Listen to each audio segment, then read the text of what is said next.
there's a viral clip of the knee that he landed. How bad did that hurt you, if at all? If just to make a comparison, the punch in the fifth round that landed perfectly in my eye, it wasn't an eye poke, but felt like one, hurt me a million times more. Like I was fully blind. I was like, fuck. It was a perfect punch. Props on him, but the knee really. I mean, the knee was kind of like shocked me. I was like, fuck. I got clipped with something big, and I knew it was the knee. But I wasn't like my legs were there. I was just like, fuck, that really hurt. Like in terms of like a hit, but like I would say my brain and my legs were there. I was just like, don't do that again.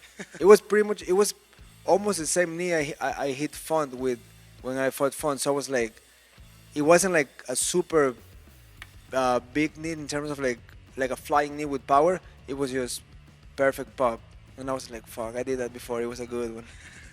So let's move on to this Saturday night, right? You got Figueiredo. You know, this is his attempt to break into the top 5 at bantamweight. He said that his style's evolved. He can either be super aggressive on the feet and blitz you, or he can come in and take you down and try and grapple you. His style's evolving. When you look at him and you look at how he's fought in the last couple, what are you expecting him to come with on Saturday? I mean, from his last 2 fights, based on 35ers, he's been pretty much only wrestling. Like, he's just been changing levels and going for a takedown. I don't know if he feels the size difference. I don't know if he's just that good in the ground, but I know for a fact I'm good in the ground. So if we go to the ground, I'll be just fine. What does this win do for you, right? I mean, Figueiredo he's a former champion and he's clearly a fantastic fighter, but I feel like eventually when he loses at this division, people are going to be like, well, he was meant to lose, he's undersized, you know what I mean? But do you look at him as like, no, he's a champion level fighter, he could fight for the title in this division, and beating him puts me over a former champion? I'm pretty much fighting for my position because I just fought for the title. I could, I can win 2 fights and fight for the title again, and we know how this works. It's almost like in some ways it's like a popularity contest. It's like the fans pick who they want. So if I get in there and fight the way I like to fight, I'm right there. And then people have been making a lot about him spending that 1 week with Habib. I mean, you had mentioned that it's only 1 week, so he can't possibly be learning a lot, but I'm sure he's had discussions with him. That being said, do you feel like he's going to try to take it to the ground with you as well? Fuck. Yeah, Khabib. That's cool. Yeah, I mean, he can try to hump my leg, but I'm gonna slice him open with the elbows. I mean, even if he's 3 months with Khabib or a year with Khabib, I don't give a fuck. And just one last one from me. A couple of predictions. First, Cory versus Umar. How do you see that one? I mean, Umar last fight, how tired he was after the fight, it was kind of like weird because that was a newcomer, right? If a newcomer get you that tired, I mean, Cory's an experienced guy. He's fought the best of the best. He fought for the title, for the Algy, for the Jan. I mean, he's been there for a long time, and he's been there under those lights. So we'll see if he can handle those lights, and if he can, good for him. And how about Sean O'Malley and Merab?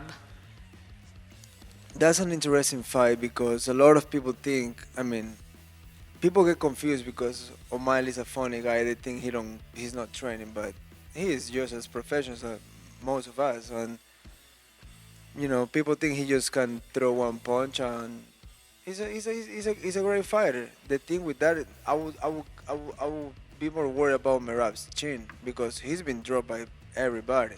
And I mean, if you get dropped by Seguro, good lord, fuck. That's a fucking 4-foot motherfucker right there. So, I mean, if he catch him early, the fight can be over. We've had Deiveson a few times throughout this week say, I am going to be the first guy to knock out Chito Vera. How do you respond to that? That probably means he's gonna fucking shoot and smell my crotch in the first second of the fight. So we know how this works. Fighters say something and do something else. But I mean, if you wanna try it, we can give it a try. I mean, I have never take proud in those things because I don't want to like, just talk about it and put it out in the universe. I just, work hard and make the best I can. But yeah, I mean, he can give it a try. Have you ran into Cory Sandhagen this week at all? I know there was like some back and forth between you guys after he made a YouTube video kind of breaking down your fight with Sean O'Malley, and you kind of said, hey man, stop trying to be an influencer and just be a fighter. Like, have you guys ran into each other at all? I saw him a few times. I mean, he don't say anything. I have never say anything about him, not because I don't want to say, it's because I don't give a fuck about it. But yeah, like when he break down things, I'm like, dude, just go back to the gym. But we run into each other a few times and he don't say anything. So if you don't say anything, I just keep walking.